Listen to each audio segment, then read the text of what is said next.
আসসালামু আলাইকুম। সবাই কেমন আছো তোমরা? ধন্যবাদ। আমি আলহামদুলিল্লাহ ভালো আছি। প্রিয় শিক্ষার্থীরা, সম্মানিত অভিভাবক মণ্ডলী, সম্মানিত শিক্ষকবৃন্দ, সকলকে ডিইও দিনাজপুর অনলাইন স্কুলে স্বাগতম। আমি আর মোহাম্মদ মেহেদি মাসুম চৌধুরী, সহকারী শিক্ষক, দিনাজপুর সরকারি বালিকা উচ্চ বিদ্যালয়, দিনাজপুর। আমি আজকে হাজির হয়েছি পদার্থবিজ্ঞানের গতি অধ্যায়ের দ্বিতীয় ক্লাস নিয়ে। তাহলে আজকে আমাদের আলোচনার বিষয় হলো পদার্থবিজ্ঞান গতি, ক্লাস 2। গতদিন আমরা দূরত্ব, সরণ, দ্রুতি এবং বেগ নিয়ে আলোচনা করেছি। আজকে ওগুলোরই একটু বিস্তারিত দেখাচ্ছি। দু একটা উদাহরণ শুধু আমি দেখাবো। দেখো, মনে করো তুমি একটি সাইকেল চালিয়ে এরকম একটা পথে, আঁকাবাঁকা পথে এসেছো। ধরলাম তোমার এই অবস্থানটা হলো এ অবস্থান, এটি ধরলাম বি অবস্থান, এটি ধরলাম সি অবস্থান, এটি ধরলাম এটা হলো সি অবস্থান, এটা ডি অবস্থান। আমি ধরলাম যে এতটুকু দূরত্ব হলো 1 কিলোমিটার, এটা হলো 2 কিলোমিটার, 3 কিলোমিটার আয়োজন। এই পথটি অতিক্রম করতে এ থেকে বিতে আসছে তোমার লাগছে মনে করো 10 মিনিট। এটাকে ধরলাম আমি 20 মিনিট, এখানে ধরলাম 30 মিনিট। খেয়াল করে দেখো, এইটা হলো আমাদের দূরত্ব। এটি দূরত্ব, কারণ হলো দিকটা নির্দিষ্ট নেই। কিন্তু যদি আমি এটা বিবেচনা করি, এরকম যদি বিবেচনা করি, তাহলে এ থেকে বি এর দূরত্ব হলো এটি। এ থেকে বি এর সরণ কিন্তু সরাসরি। এ থেকে সি এর দূরত্ব এটি, এ থেকে সি এর সরণ এটি, এ থেকে ডি এর দূরত্ব এটা, এ থেকে ডি এর দূরত্ব এটি। ওকে, আমি জাস্ট বোঝার জন্য, ধরো সরাসরি এ থেকে সি এর দূরত্ব হলো 1.5 কিলোমিটার। এটা সরাসরি দূরত্ব হলো, সরাসরি যদি মানটা ধরি, ধরো 2 কিলোমিটার। তাহলে খেয়াল করে দেখো, এই পথটা আসতে এখানে বেগ কত হবে? আচ্ছা, এখানে একটি বিষয় বলে রাখি যে বেগ, এখানে কিন্তু দ্রুতি আছে। আমি দ্রুতি হিসাব করি। এটা আসলে দ্রুতি বলা ঠিক হবে না, এটাকে বলতে হবে গড় দ্রুতি। কেন গড় দ্রুতি বলতে হবে? কারণ তুমি সাইকেল চালিয়ে এসেছো, সব সময় কিন্তু কখনো তুমি আস্তে চালিয়েছো, কখনো জোরে চালিয়েছো, ঠিক আছে? এই জন্য এটাকে আমরা বলবো গড় দ্রুতি। একইভাবে বেগ নির্ণয়ের সময় কিন্তু আমরা বলবো গড় বেগ। ওকে, তাৎক্ষণিক দ্রুতি অথবা তাৎক্ষণিক বেগ এখানে আসবে না। তো আমরা যদি গড় দ্রুতি চিন্তা করি, গড় দ্রুতি, ধরো এ থেকে সি এতে হিসাব করি আমি, তাহলে মোট অতিক্রান্ত দূরত্ব কত? মোট দূরত্ব হলো ডি, মোট সময় হলো টি। তাহলে মোট অতিক্রান্ত দূরত্ব 2 কিলোমিটার। আমরা যখন পদার্থবিজ্ঞানের অঙ্কগুলো করব, আমরা সব সময় কিন্তু এসআই এককে করব। 2 কিলোমিটার মানে হলো 2000 মিটার। ওকে, সময় কত? সময় 20 মিনিট। 20 মিনিট হলো সময়ের আমাদের এসআই এককে হলো সেকেন্ড। তাহলে মিনিটটাকে আমি সেকেন্ডে করে নিই, তাহলে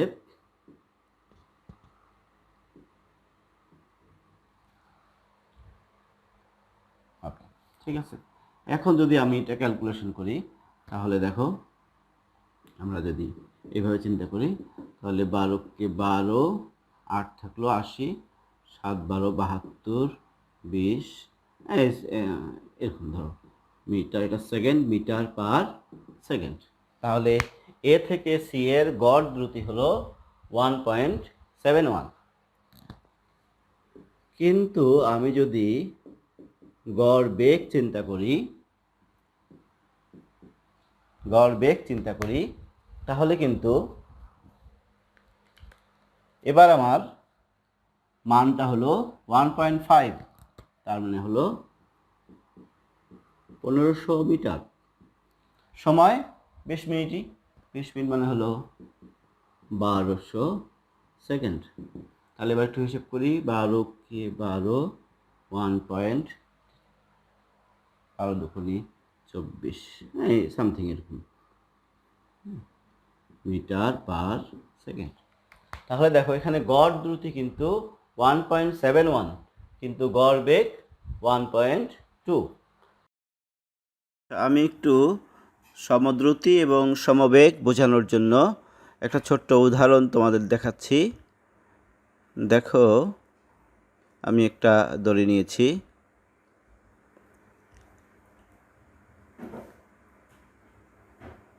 দেখো তো এই যে জিনিসটা ঘুরছে, এটা সমদ্রুতিতে ঘুরছে নাকি সমবেগে?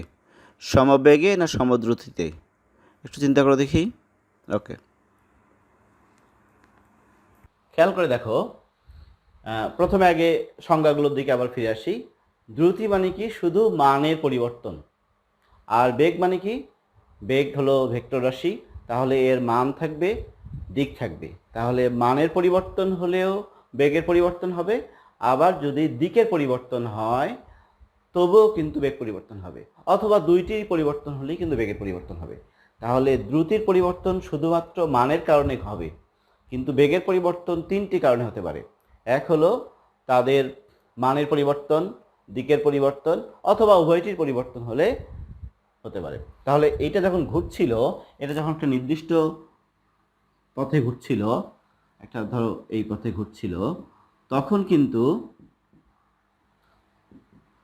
এখানকে কেন্দ্র করে ধরলাম, তখন কিন্তু মানটা একই ছিল, সব সময় একই মানে ঘুরছে, তার মানে সম দ্রুতিতে ঘুরছে, কিন্তু সম বেগে ঘুরছে না। কারণ হলো মানটা ঠিক থাকলেও প্রতিনিয়ত কিন্তু ওই বলটি দিক পরিবর্তন করছিল। দিক পরিবর্তন করা মানেই হলো বেগের মানের পরিবর্তন হচ্ছে, বেগের পরিবর্তন হচ্ছে। কিন্তু তাহলে তার মানে কি, আমি যে উদাহরণটা দেখালাম এটি একটি সমদ্রুতির উদাহরণ।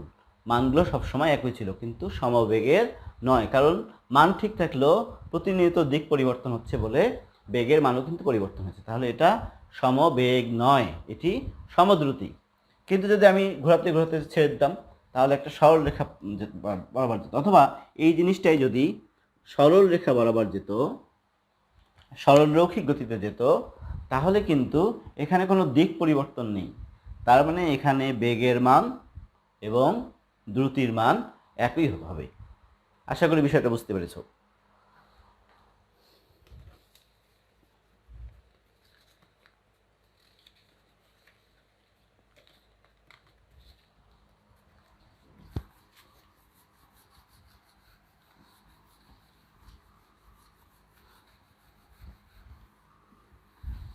আচ্ছা, যখন গাড়ি চালাই আমরা, অথবা বাসে যাই, ট্রেনে যাই, তাহলে কখনো দেখবে যে বাসটা একটু জোরে যাচ্ছে, কখনো আস্তে যাচ্ছে।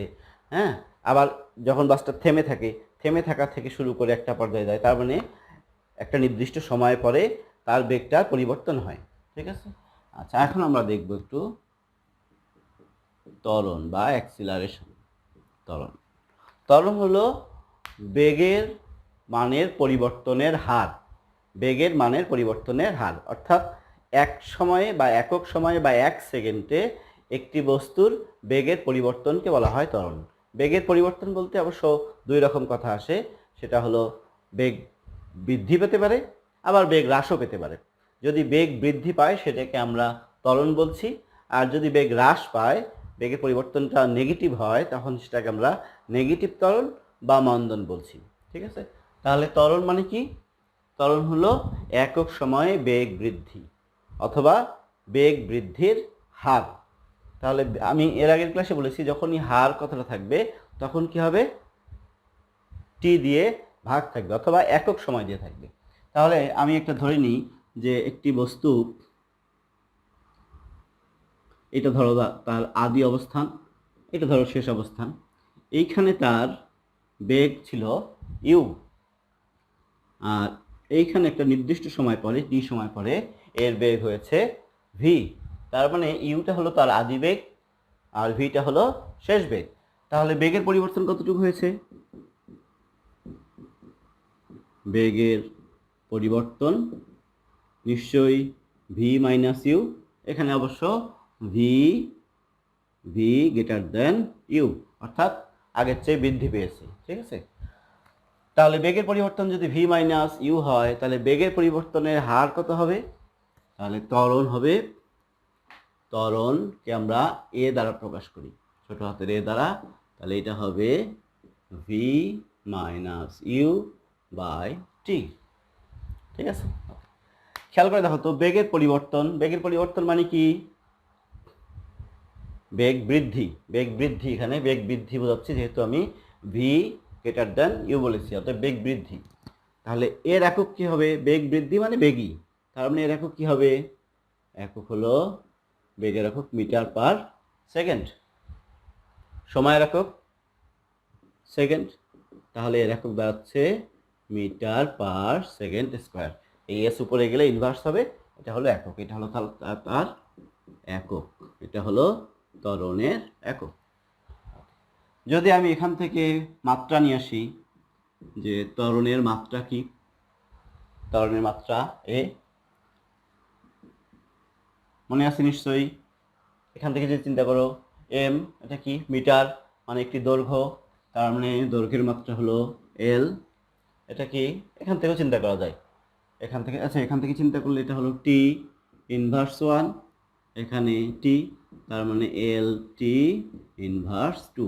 অথবা এখান থেকেও তুমি সরাসরি বলতে পারো যে দৈর্ঘ্য, এম হলো দৈর্ঘ্য, তার মাত্রা হলো এল, এস হলো সেকেন্ড মানে সময়, সময়ের মাত্রা হলো টি, আর ইনভার্স 2। তাহলে আমাদের ত্বরণের মাত্রা হলো এল টি ইনভার্স 2। তাহলে ত্বরণ কি জিনিস? ত্বরণ হলো একক সময়ে বেগ বৃদ্ধি। ত্বরণের একক কি? Metre per second square. আর ত্বরণের মাত্রা কি? L T inverse 2। ঠিক আছে, তাহলে ফাইনালি আমরা এ ইজ ইকুয়াল টু পেলাম V minus U by T. এখন যদি বেগ বৃদ্ধি না পেয়ে বেগ হ্রাস হয়, বেগ যদি কমে যায়, কমে না? একটা বাস চলতেছে, চলতে চলতে ব্রেক করলো, ব্রেক করলে থেমে যাবে না? তার মানে একটা ধরো 50 মিটার পার সেকেন্ড তার বেগ ছিল, ওখান থেকে 20 মিটার পার সেকেন্ড হয়ে গেছে, কমে গেছে, অথবা জিরো হয়ে গেছে, থেমে গেছে, তাহলে বেগ হ্রাস পাবে না? তখন কি হবে? তখন কি হবে? ইউটা বড় হবে, ভিটা, সরি, ইউটা বড় হবে, ভিটা ছোট হবে। তাহলে এখানে বেগের হ্রাস ঘটবে। তখন এটাকে কি বলবো আমরা? তখন এটাকে বলবো আমরা মন্দন বা নেগেটিভ ত্বরণ, মন্দন বা নেগেটিভ ত্বরণ। খেয়াল করে দেখো তাহলে, এবার বেগের পরিবর্তন কে বড়? এবার নিশ্চয়ই ইউ বড়, U minus V by T, মন্দন। এটাকে যদি আমি একটু মাইনাস কমন নিই, তাহলে V minus U by T, তাহলে V minus U by T is equal to কি পেয়েছি? এ পেয়েছি, তাহলে মাইনাসে, এই জন্য বলা হয় মন্দনকে বলা হয় নেগেটিভ ত্বরণ। এইভাবে চিন্তা করা যায়, মাইনাস মন্দন, এভাবে বলা যায়। তাহলে মন্দনকে বলা হয় নেগেটিভ ত্বরণ, এখানে বেগ হ্রাস ঘটে।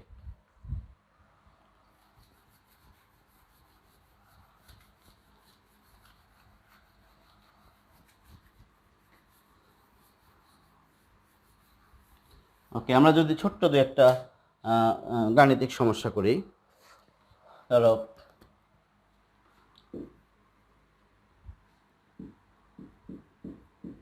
একটি গাড়ি 20 কিলোমিটার পার আওয়ার বেগে চলছিল। ওকে, 2 মিনিট পর বেগ 26 কিলোমিটার পার আওয়ার হলো।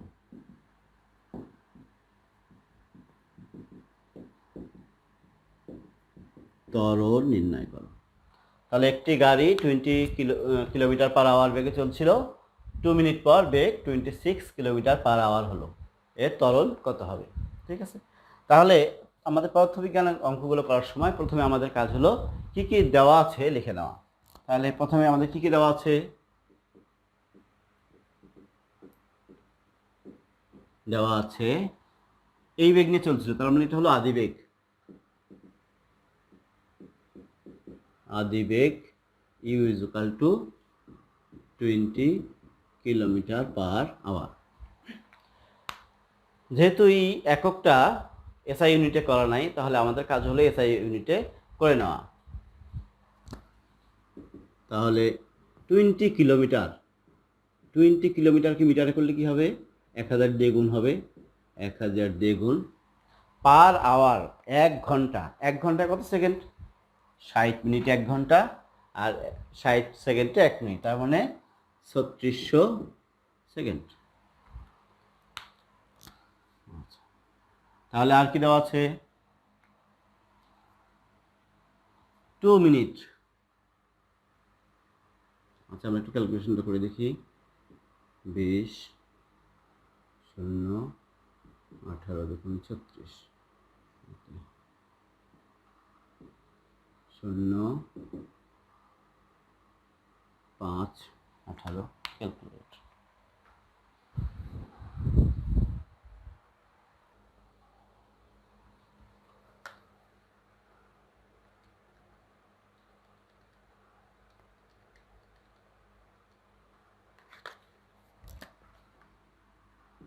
5.55, এটা হলো metre per second, metre per second. ঠিক আছে, ওকে। এখন সময় কত? সময় হলো 2 মিনিট। তাহলে সময় 2 মিনিট মানে হলো 2 ইন্টু 60 সেকেন্ড, তার মানে 120 সেকেন্ড। আর কি দেওয়া আছে? এত বেগ প্রাপ্ত হলো, তার মানে শেষ বেগ, শেষ বেগ, শেষ বেগ v is equal to 26 kilometre per hour, তার মানে 26 ইন্টু 1000, এটা মিটার হলো, আর আওয়ার, আওয়ার মানে হলো 3600, এটা তখন হয়ে গেল মিটার পার সেকেন্ড।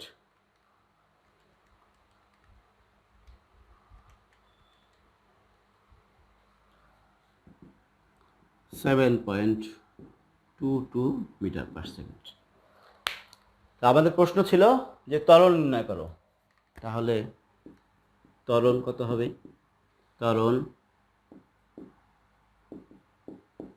আমরা জানি ত্বরণ a is equal to V minus U by T.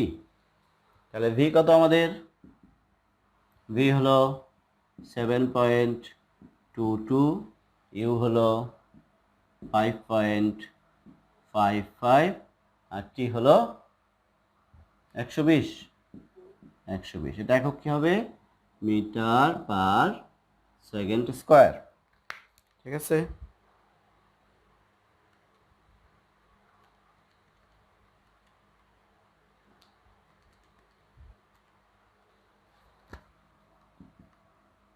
আমাদের আসলো 0.10139 মিটার পার সেকেন্ড স্কোয়ার। ঠিক আছে, তাহলে বুঝতে পারছো? ঠিক আছে, এখন এই গাড়িটা কিন্তু যে সময়ের কথা বলা হয়েছে তার স্টার্টিং ছিল হলো 20 কিলোমিটার পার আওয়ার কথা বলা হয়েছিল। এখন যদি এই জিনিসটাই, এই অঙ্কটাই যদি বলা হয় যে একটা গাড়ি স্থির অবস্থান থেকে, ঠিক এই অঙ্কটাই আমি যদি একটু চেঞ্জ করে দিয়ে বলি যে একটি গাড়ি স্থির অবস্থান থেকে 2 মিনিট পর এত বেগ প্রাপ্ত হলো, তার মানে এই ক্ষেত্রে আদিবেগটা কত? আদিবেগ কিন্তু 0 হয়ে যাবে। স্থির অবস্থান মানে সে স্টিল আছে, তার মানে এর কোনো এখন বেগ নেই, তার মানে এখানে আদিবেগ হয়ে যাবে 0। শেষ বেগ হলো 7.22, তার মানে এই ক্ষেত্রে ত্বরণটা কি আসবে? a is equal to V minus U by T. আমাদের ভি এর মান 7.22, ইউ এর মান 0, টি হলো 120। তাহলে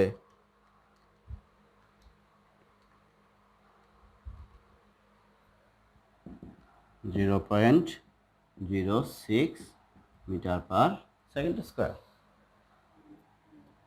বুঝতে পেরেছ?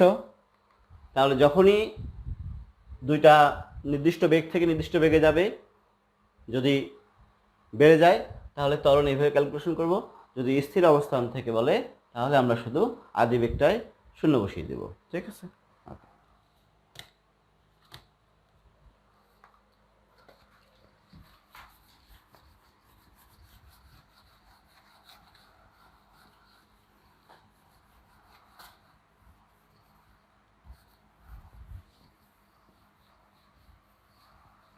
এখন যদি এমন হয় যে একটি গাড়ি চলছিল,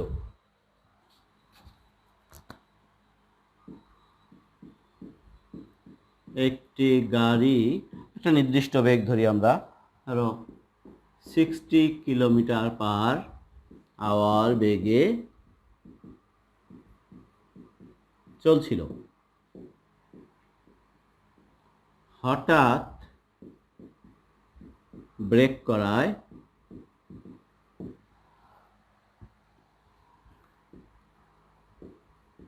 গাড়িটি 3 মিনিট পর থেমে গেল। গাড়িটি 3 মিনিট পর থেমে গেল। মন্দন নির্ণয় করো। অথবা প্রশ্নটা এমন হতে পারে, ত্বরণ নির্ণয় করো। খেয়াল করে দেখো, তাহলে এইখানে কিন্তু আগের ঘটনার চেয়ে উল্টা ঘটনা ঘটছে।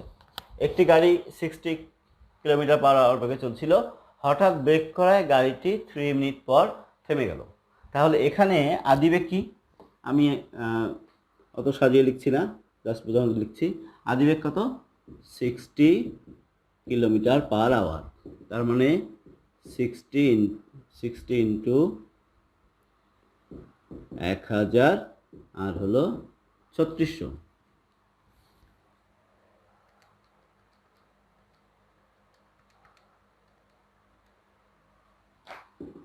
16.67 মিটার পার সেকেন্ড। থেমে গেছে। থেমে গেছে মানে শেষ বেগ 0। তার মানে ভি হলো 0 মিটার পার সেকেন্ড। সময় টি হলো 3 মিনিট। 3 মিনিট মানে হলো 360 সেকেন্ড, 180 সেকেন্ড। এখন আমি দুই ধরনের প্রশ্ন বলেছি, একটা হলো মন্দন নির্ণয় করো, একটা হলো ত্বরণ নির্ণয় করো। তো যদি আমরা ত্বরণ চিন্তা করি, ত্বরণ এ ইজ ইকুয়াল টু, ত্বরণই লিখলাম, ত্বরণ a is equal to V minus U by T. এখন কি হয়েছে? ভি এর মান কত? 0 মাইনাস 16.67 আর নিচে হলো 180। খেয়াল করো 0, তার মানে এটা প্রথম কথা হলো নেগেটিভ আসবে। নেগেটিভ আসবে, তাহলে আমাদের 16.67 ভাগ 180, তারপরে negative 0.093 metre per second square, metre per second square. ঠিক আছে? এটা বের হলো। এখন অ্যান্সার লেখার সময় আমি একটু বোঝানোর জন্য এইটা প্রশ্নের নাম 1 দিলাম, এটা দিলাম 2। যদি 1 নং থাকে, অর্থাৎ মন্দন নির্ণয় করতে বলে, যদি মন্দন নির্ণয় করতে বলে, তখন এই নেগেটিভ মান কিন্তু নির্দেশ করছে যে এটি মন্দন। তাহলে যদি প্রশ্নে মন্দন থাকে তখন আমরা এটি বলবো না, তখন আমরা লিখব যে অতএব মন্দন 0.093 মিটার পার সেকেন্ড স্কোয়ার। কিন্তু যদি প্রশ্ন ত্বরণ নির্ণয় করতে বলে, যদি ত্বরণ নির্ণয় করতে বলে তাহলে কিন্তু অবশ্যই আমরা নেগেটিভটা দেব।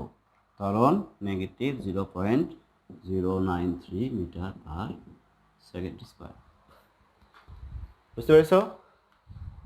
মন্দন নির্ণয় করতে বলছে, তার মানে আমাকে বলেই দিয়েছে নেগেটিভ ওখানে আছে, এই জন্য আমি নেগেটিভ চিহ্নটা দিলাম না। কিন্তু যখন ত্বরণ নির্ণয় করতে বলবে তখন কিন্তু মাইনাস সহ বলতে হবে, তার মানে ত্বরণ হলো নেগেটিভ এত, তার মানে মন্দন ঘটেছে। ঠিক আছে, আশা করি বুঝতে পেরেছ। তো আজকের মতো এতটুকুই, তোমরা বাসায় প্র্যাকটিস করবে। আগামী ক্লাসে আমরা এগুলোকে গ্রাফে কিভাবে উপস্থাপন করা যায় এবং দু একটি সৃজনশীল প্রশ্ন যেগুলো সচরাচর পরীক্ষায় আসে এগুলো নিয়ে একটু আলোচনা করব। সেই পর্যন্ত সকলে ভালো থাকো, সুস্থ থাকো। আল্লাহ হাফেজ। আসসালামু আলাইকুম।